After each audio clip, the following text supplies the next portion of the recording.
Pessoal, tudo bem? Como é que vocês estão? Como eu já havia dito, né, em algumas aulas anteriores, a nossa aula de hoje ela vai ser gravada, tá? Por motivos pessoais eu não poderei estar presente com vocês, mas como eu não gostaria de deixar vocês sem o conteúdo, eu achei que seria interessante gravar esta videoaula para que vocês assistissem e não perdessem conteúdo, tá? Aqui embaixo, na descrição desse vídeo, vai ter um forms que é para vocês responderem a frequência de aula, tá certo? E hoje a gente vai falar, né? A gente já está na aula 6 do terceiro bimestre e a gente vai continuar o assunto que foi dado na aula anterior, né, na nossa última aula.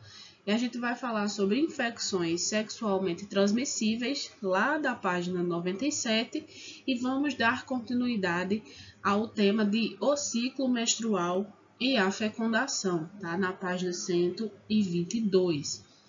Então, se vocês quiserem assistir essa aula acompanhando com o livro, vai ficar muito mais fácil de vocês conseguirem compreender o significado de alguns termos que a gente vai falar aqui durante essa aula de hoje, tá certo? Eu não estou presencialmente, mas vocês podem entrar em contato comigo a qualquer momento, tá? Nos horários de trabalho da gente, nos horários de aula, para tirarem as suas dúvidas, tá bom? A nossa atividade, ela também já foi anexada, provavelmente vocês já viram a atividade. Ela já foi anexada, tá? No Classroom, para que vocês possam respondê-la. E vamos começar? E como não é diferente, né, eu queria que a gente conseguisse fazer essa interação aqui pelo chat, tá? Pelo nosso chat de hoje. E como eu sempre costumo fazer, né, durante as nossas aulas, eu fico perguntando como é que está o estado de humor de vocês hoje. Sexta-feira, já está pertinho de sair do horário de aula e aproveitar o final de semana, né? Então, eu vou começar por mim. Eu gostaria que vocês fossem comentando aqui no chat os números de como vocês estão hoje de acordo com o nosso mememômetro da Gretchen, tá? Porque aí eu vou conseguir acompanhar a utilização desses comentários aqui que vocês podem, né, comentar aqui abaixo do vídeo.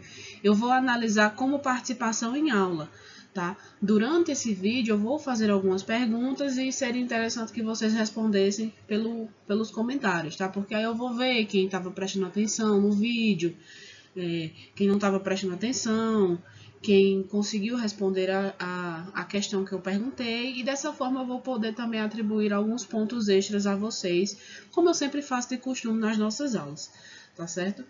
Então hoje eu posso dizer que hoje eu tô 6.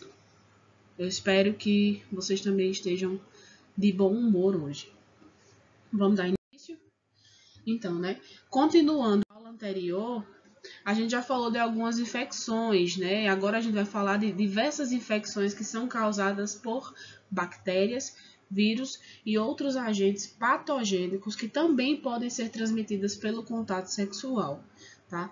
Novamente, enfatizando a importância de vocês estudarem sobre a educação sexual, é para que vocês possam conhecer o seu próprio corpo e que através disso vocês tenham cuidado com a sua saúde, tá? E também com a saúde do próximo. É importante a gente reconhecer o nosso corpo e entender aquelas situações que estão, como eu posso dizer, que são estranhas ao nosso corpo. Quando você nota um problema de saúde diferente, uma mancha diferente em algum lugar, você tem o link de você buscar uma ajuda, né, de fazer exames periódicos, justamente para que você possa cuidar da sua saúde e também prevenir esse tipo de doenças que podem ser sexualmente transmissíveis, né? Vamos lá, então. E a gente vai falar sobre o contágio e os sintomas gerais das ISTs, tá? ISTs, vocês sabem que é infecção sexualmente transmissível, né? Então, para falar disso, a gente precisa entender que há uma ampla variação dessas infecções que são sexualmente transmissíveis, tá? E ela inclui-se nessa categoria todas as que podem ser transmitidas através do contato sexual. Então, por isso que tantas propagandas, eita dicção, Por isso que tantas propagandas, né, exaltam o uso dos preservativos, do cuidado com o seu parceiro, com a sua parceira, para que evite essas doenças e possam causar malefícios à saúde das pessoas adultas, né, as pessoas que já têm relação sexual. Por isso que é importante você conhecer, porque quando chegar essa fase da sua vida, você já vai ter um conhecimento do que pode, do que não pode, do que é perigoso, do que não é. Então, isso é educação sexual, isso é importância. É por isso que é importante quebrar esse tabu de estudar educação sexual na escola, é para que você se proteja de problemas que podem causar grandes danos à sua saúde, seja ela física ou mental.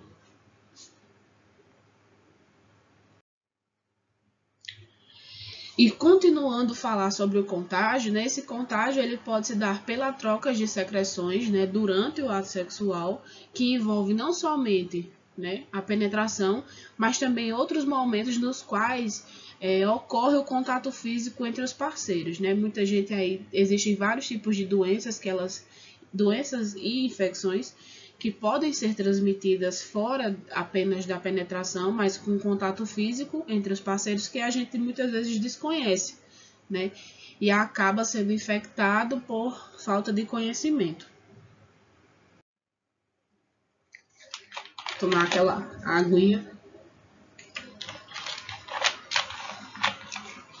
Né? E continuando falando sobre esses contágios, eles podem envolver regiões íntimas, tá, do nosso corpo. A primeira pessoa a suspeitar de uma presença de um ST, que é infecção sexualmente transmissível, ela costuma ser o próprio paciente. Mas como assim? Por exemplo, sintomas como lesões, aqui era manchas, eu não sei porque tá manchas, acho que eu errei. Lesões, manchas, né, odores, secreções, que é corrimento, tá, na região íntima, e coceira nos órgãos sexuais e ou na região pubiana, elas são indicativos de infecções sexualmente transmissíveis. E em todos os casos, um profissional da saúde ele deve ser consultado, né, para que façam exames periódicos preventivos para saber o que tipo de infecção é aquela que está acontecendo no seu corpo, né? Por que você desenvolveu aquilo, quais as probabilidades de você ter sido acometido por essa infecção, e daí você consegue buscar um tratamento para você e também alertar, né, o seu parceiro, a pessoa a qual você se relacionou sexualmente, sobre esse problema para que não ocorra com outras pessoas. E aí, a gente fala um pouquinho sobre os exames preventivos, tá certo? Esses exames preventivos, eles são de extrema importância, porque além desses exames preventivos e o uso desses preservativos, eles são muito importantes não só para nos proteger, tá, de sermos infectados por outras pessoas, mas também porque podemos ser portadores, olha só, portadores de agentes patogênicos de uma doença sem apresentar nenhum sintoma. E o que é isso, Luana? O que é ser portador de uma doença patogênica? Muitas vezes você tem a infecção, você tem o patógeno da doença em você, só que ele não se desenvolve no seu organismo. E a partir do momento que você tem uma relação sexual desprotegida com outra pessoa, aquela pessoa, por ter um sistema imunológico diferente do seu, pode ser acometido por essa doença. Então, é por isso que a gente chama de agente patogênico, tá? Portador do agente patogênico. Você não desenvolve a doença, mas você tem ela em você, tá? E nesse caso, essas pessoas que são portadoras de agentes patogênicos, elas são chamadas de portadoras assintomáticas, tá?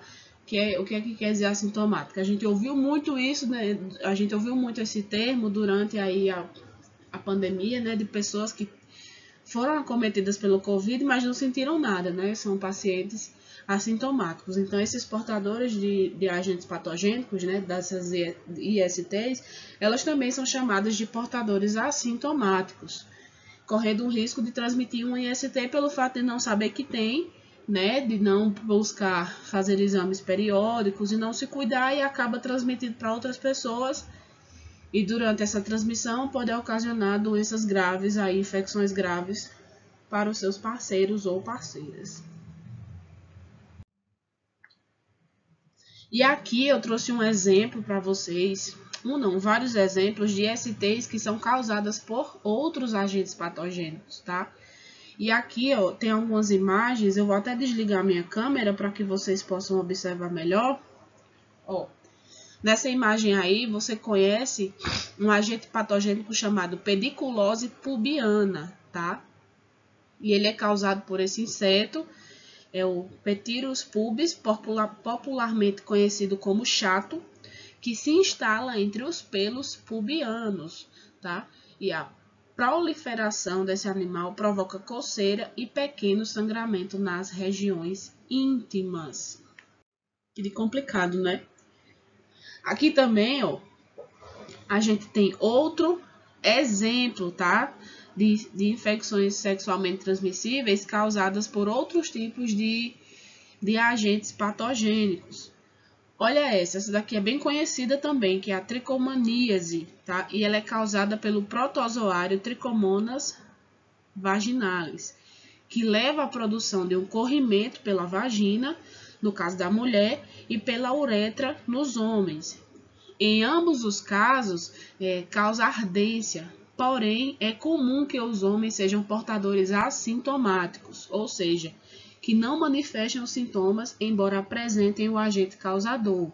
Então, no caso dessa tricomaníase, o homem ele não desenvolve a doença, mas ele é um agente portador patogênico desta doença, tá?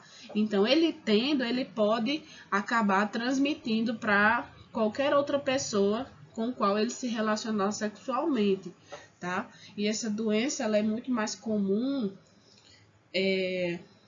ela é muito mais visível nas mulheres justamente por esse corrimento, né, que ocorre pela vagina. É uma doença muito complicada. Temos aqui também a candidíase, tá?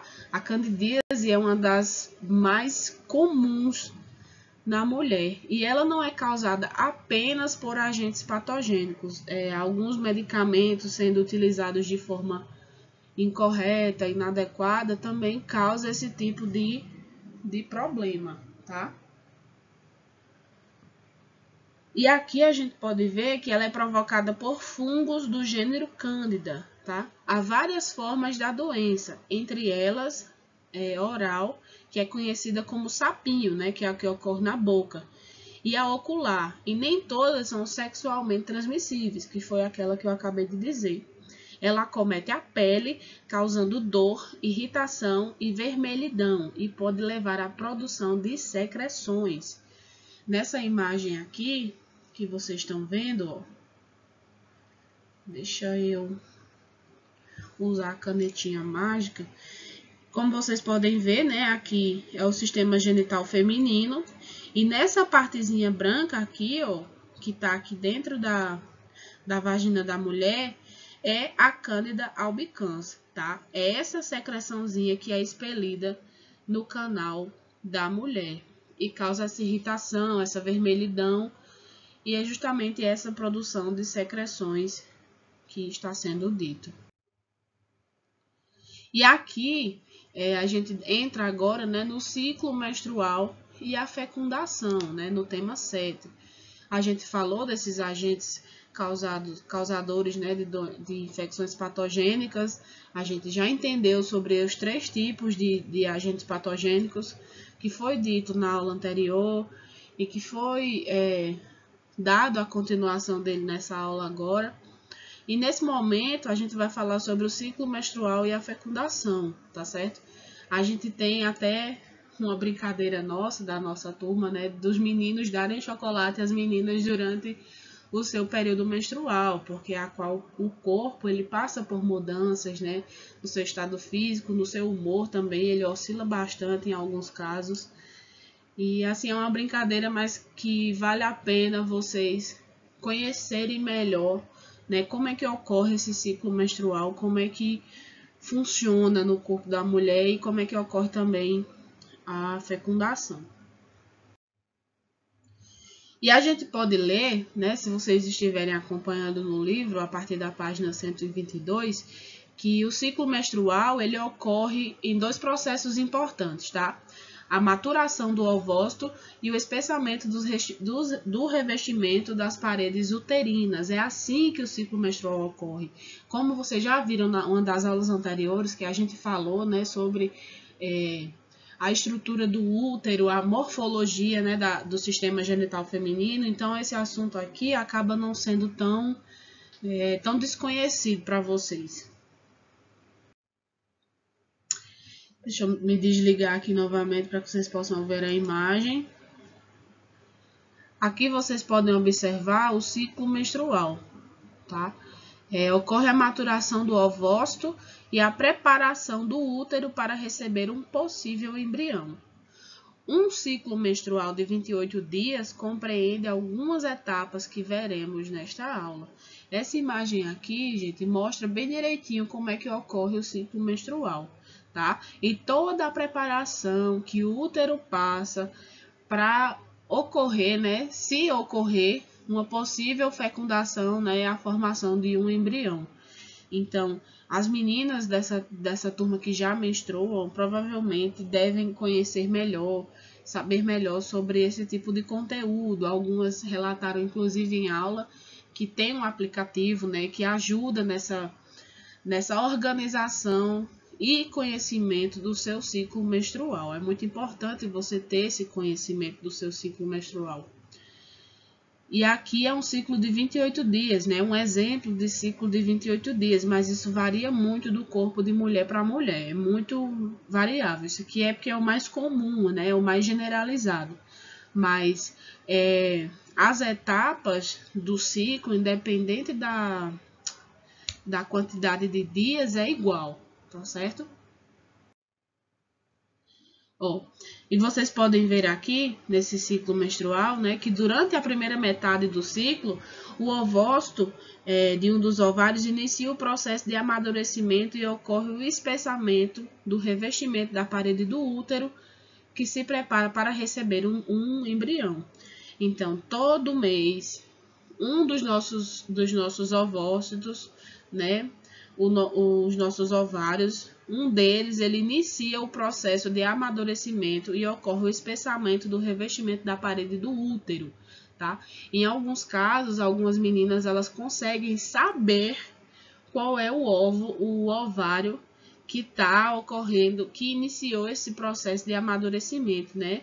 E como é que a gente sabe isso? Sentindo cólica, tá? Tem algumas cólicas que são, principalmente nessa parte da frente, né, abaixo da barriga, e é onde estão localizados os nossos ovários. E quando um desses dois ovários que a gente tem, ele inicia esse processo, as cólicas menstruais são extremamente densas e fortes. Em algumas meninas é muito forte. No meu caso, ela é bem forte. Minhas cólicas são bem pesadas. E aqui vocês podem ver, ó, a partir do dia 1 até o dia 7, ocorre a menstruação. Deixa eu usar outra caneta, que essa aqui ela é muito escura. Essa aqui. A partir do dia 1 ao dia 7, ocorre a menstruação, que é justamente o início desse processo de amadurecimento desse ovário, tá? Pode ser qualquer um desses dois aqui. É onde estão localizados os nossos ovários. Então, ocorre esse amadurecimento, tá certo? É o início do ciclo menstrual. Você sente, né, muita cólica justamente por esse desenvolvimento aqui, por esse amadurecimento do seu ovário, certo? Após isso, vem a fase proliferativa, que é justamente o crescimento folicular desses ovócitos, né? Que eles vão se preparar para receber um possível embrião. Após esse crescimento folicular, vocês podem observar aqui nessa imagem, ó, a definição do ovócito, tá? Depois que ele já está formado, que ele passou por todo esse processo aqui até chegar aqui. Ele está mais amadurecido, tá? É o período fértil da mulher. Aqui onde há todas as possibilidades de uma mulher engravidar. É quando o ovócito está nesta forma e entre os dias, né, entre os 3 dias, 4 dias após essa fase, o corpo dela está pronto para receber e formar este embrião. E a partir disso é a fase secretora, né, do corpo do útero. Se a mulher tiver se relacionado durante esse período, há o período de gestação aqui, né? Pode ocorrer o período de gestação aqui ou não. E aqui, ó, a gente vai falar justamente dessa parte, do dia 13 ao dia 15, né? Num ciclo de 28 dias. Lembrando disso, tá? Que aqui é um exemplo voltado para um ciclo de 28 dias. E por volta da metade do ciclo, né, no 14º dia, nesse caso, acontece a ovulação. Embora mais de um ovócito inicie o processo, é liberado na ovulação. O ovócito liberado por um dos ovários, ele segue para a tuba uterina, tá? Nos dias próximos à ovulação, a mulher encontra-se no chamado, como eu acabei de dizer, período fértil, tá? E as chances de engravidar nesta época aqui, ó, após a menstruação e após após a fase proliferativa são muito grandes, tá? Então, por isso que quando tem alguns casais que eles têm dificuldade de engravidar, eles tentam mais vezes, eles se preparam mais quando a mulher está neste período de ovulação, né? Que é conhecido como seu período fértil, tá bom? Durante os dias que se seguem, o ovócito continua avançando em direção ao útero. Se não é fecundado, ele degenera e o revestimento da parede uterina se desprende e é liberado pela vagina, caracterizando a menstruação. Por isso que fala que é um ciclo menstrual, porque ocorre todos os meses. Se você não engravida, essa parede, né, de revestimento, ela se torna a sua menstruação, que é o sangue que nós, meninas, né, expelimos mensalmente pelo nosso sistema genital feminino, tá certo? Se não é fecundado, ele degenera e o revestimento da parede uterina se desprende e é liberado pela vagina, tá? Então, é justamente isso que acontece, né? Na maioria dos casos é assim que acontece. Por que eu digo maioria dos casos? Porque não o corpo feminino, ele varia muito, tá? Às vezes a menstruação da mulher não é tão normal assim, ela se modifica, mas são casos mais raros. Esse daqui é o ciclo menstrual mais comum na maioria das mulheres. Acho que agora eu posso ligar minha câmera. E a gente costuma considerar o primeiro dia de menstruação, né, como o primeiro dia do ciclo menstrual. E, em geral, a menstruação ela ocorre cerca de 14 dias após a ovulação e dura cerca de 3 a 5 dias. Mas eu conheço meninas que menstruam quase 8 dias por mês. Eu não sei como é isso. Antes, quando eu era mais jovem, eu também menstruava quase 8 dias. Mas agora, entre 3, 4, 5 dias no máximo, tá? E o ciclo menstrual, ele pode variar de mulher para mulher, que foi o que eu acabei de dizer para vocês, né? O corpo da mulher, ela não é igual em todos os casos, O seu ciclo menstrual, ela varia muito. E a duração de 28 dias constitui apenas uma média para que você possa se basear de como funciona Toby. Toby não podia deixar de participar desse momento hoje, né? E a duração desses 28 dias constitui apenas uma média em geral de como ocorre no corpo das mulheres, tá? Aqui nessa imagem, vocês podem ver, ó, o período pré-menstrual, como está o útero e como ocorre esta participação no endométrio, tá? Ocorreu a ovulação, né? Aqui vocês podem observar, eita, Toby. Aqui vocês podem observar que ela está em período menstrual. Aqui, ó, o fluxo menstrual. Vocês conseguem ver? Aqui dentro, ó, o fluxo menstrual. E aqui o período pós-menstrual. onde as trompas de Falópio elas se fecham novamente, abertas, se fecham. Aí dizem até o próximo mês, tchau, tá? A fecundação e o desenvolvimento do zigoto. Como é que isso ocorre? Deixa eu me desligar novamente. Se eu pudesse mudar de posição, eu mudaria. Não sei como é que muda a câmera.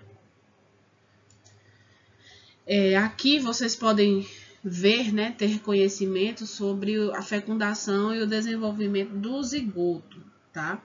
A fecundação ou fertilização, ela consiste na união do ovócito com o espermatozoide. Peraí, gente, tá dando não. Voltando, a fecundação ou fertilização, ela consiste na união do ovócito com o espermatozoide, né, como eu acabei de falar. E durante o ato sexual, milhões de espermatozoides são liberados pelo homem na vagina da mulher, tá? Milhões. Como a gente já tinha dito quando a gente estudou o sistema genital masculino, esses espermatozoides, eles são sempre produzidos, né, pelo sistema genital masculino. Porém, os gametas masculinos, eles percorrem o útero até a chegada das tubas uterinas.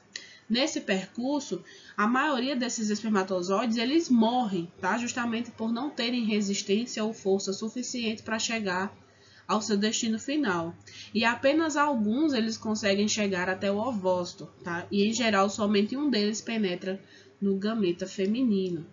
Aqui vocês podem observar como é que ocorre essa transformação, certo? Já aqui o óvulo já fecundado, tá certo? Em geral, o encontro e a união dos gametas masculino e feminino, eles ocorrem aonde? Nas tubas uterinas.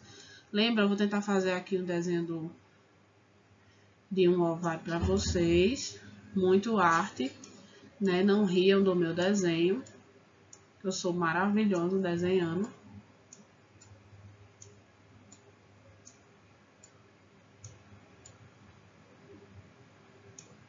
Isso aqui é o útero.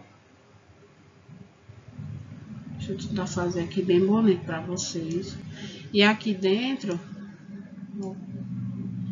são as tubas uterinas, tá? Olha que arte maravilhosa que eu acabei de fazer. Nossa, desconheço qualquer pintor ou artista que faça desenho tão bem quanto eu, tá? Então, depois de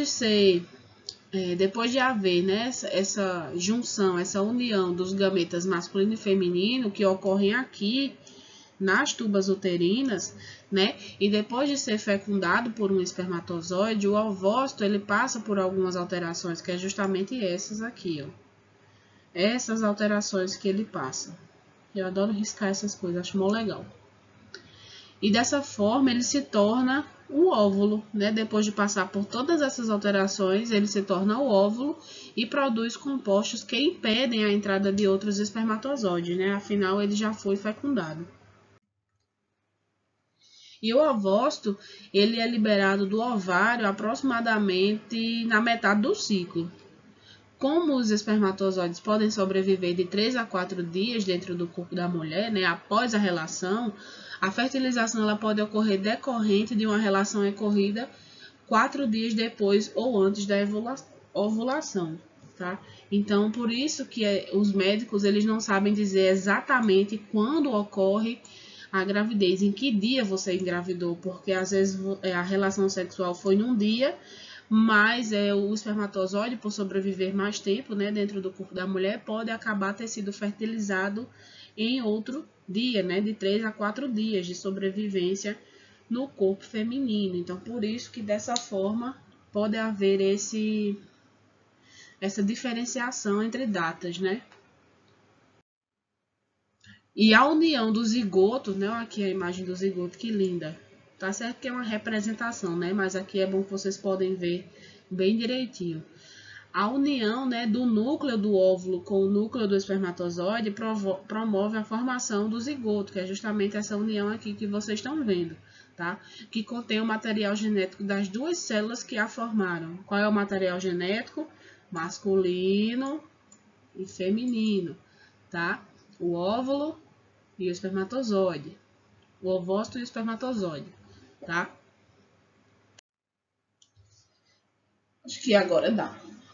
No início, o zigoto ele é uma única célula, tá? À medida que continua seu trajeto pelas tubas uterinas em direção ao útero, o zigoto ele se divide por mitose, tá? Processo mitótico. E o primeiro forma-se duas células, depois quatro e assim sucessivamente, e essas células originam o embrião. Olha nessa imagem aqui que legal. Dá para ver bem direitinho, ó. O estroma ovariano, né? O estroma folicular, a membrana ovariana, o corpo do lúteo. Aí aqui ocorreu a ovulação, tá? Aqui vocês podem ver, ó, os espermatozoides tentando entrar no óvulo, que é chamado processo de fertilização. Dia 1, núcleo do ovo, núcleo do esperma, ambos dentro do óvulo, tá? Formou um zigoto, pá, eles se uniram. Dia 2, isso tudo de um dia para o outro, tá? Após a união dessas duas células, a formação do zigoto. Aí aqui vem a divisão que o zigoto passa, que foi aquela que a gente acabou de citar, né? Que sofre o processo mitótico, por mitose.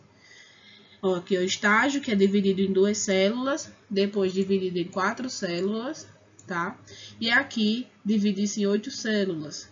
No dia 5 já temos a morula, que é a quantidade de células suficiente, junto com o dia 6, para formar o blastocisto, e a partir daí dá início na formação e origem do embrião, tá?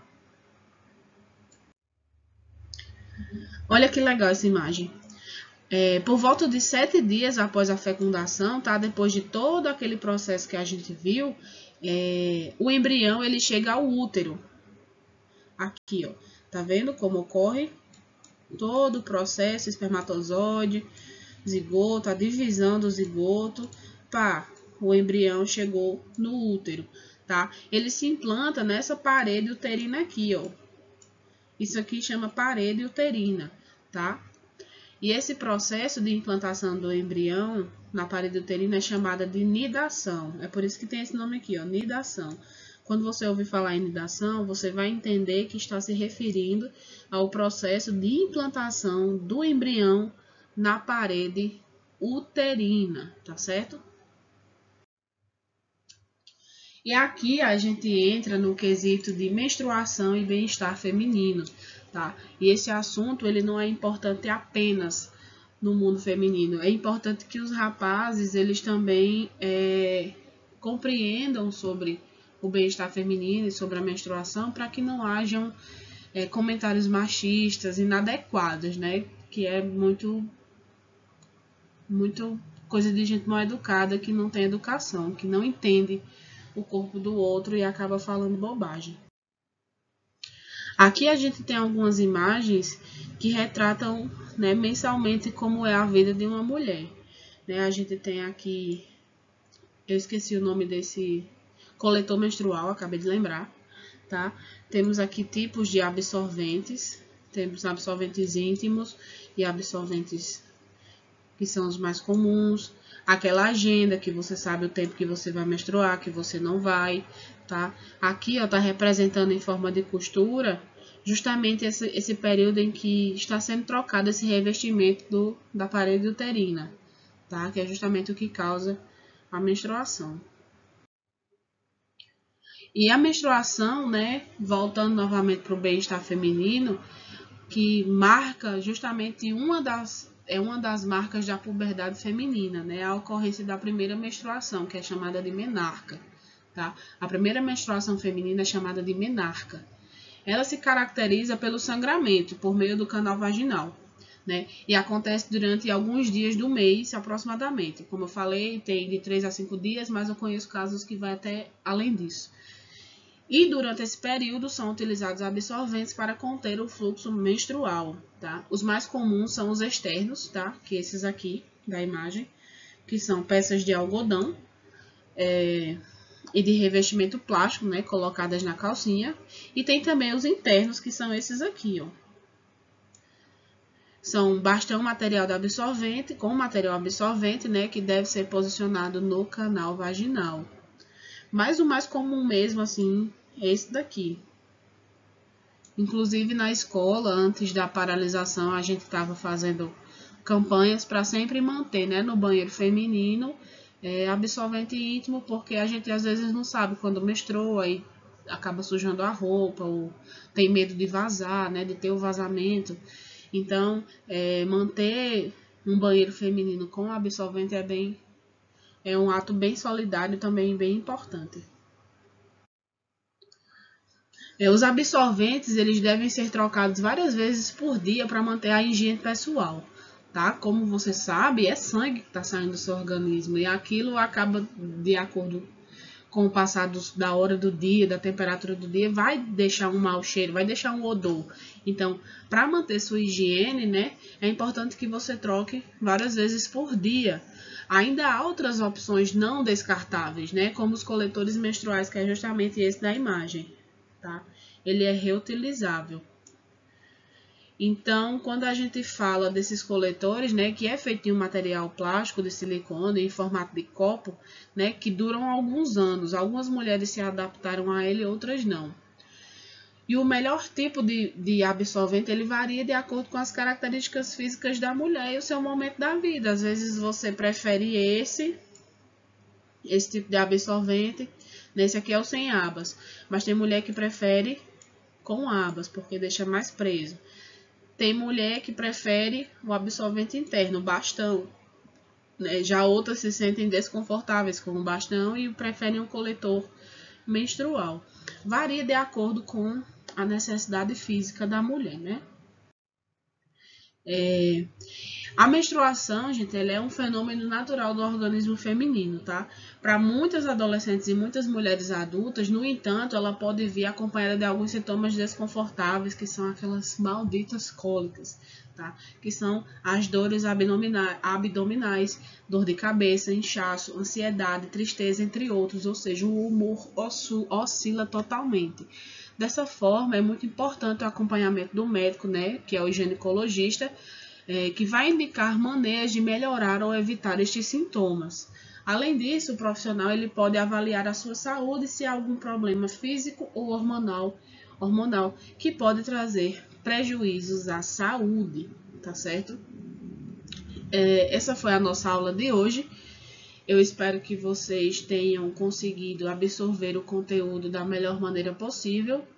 Caso tenham alguma dúvida, voltem o vídeo, vão lendo através do livro. Vocês sabem que eu sempre dou aula com o livro em mãos, justamente para, caso vocês tenham dúvida, eu digo, olha, página tal e tal, tá? Voltem aí, acompanhem com o livro, respondam o exercício. A essa hora vocês já tiveram acesso ao exercício, certo?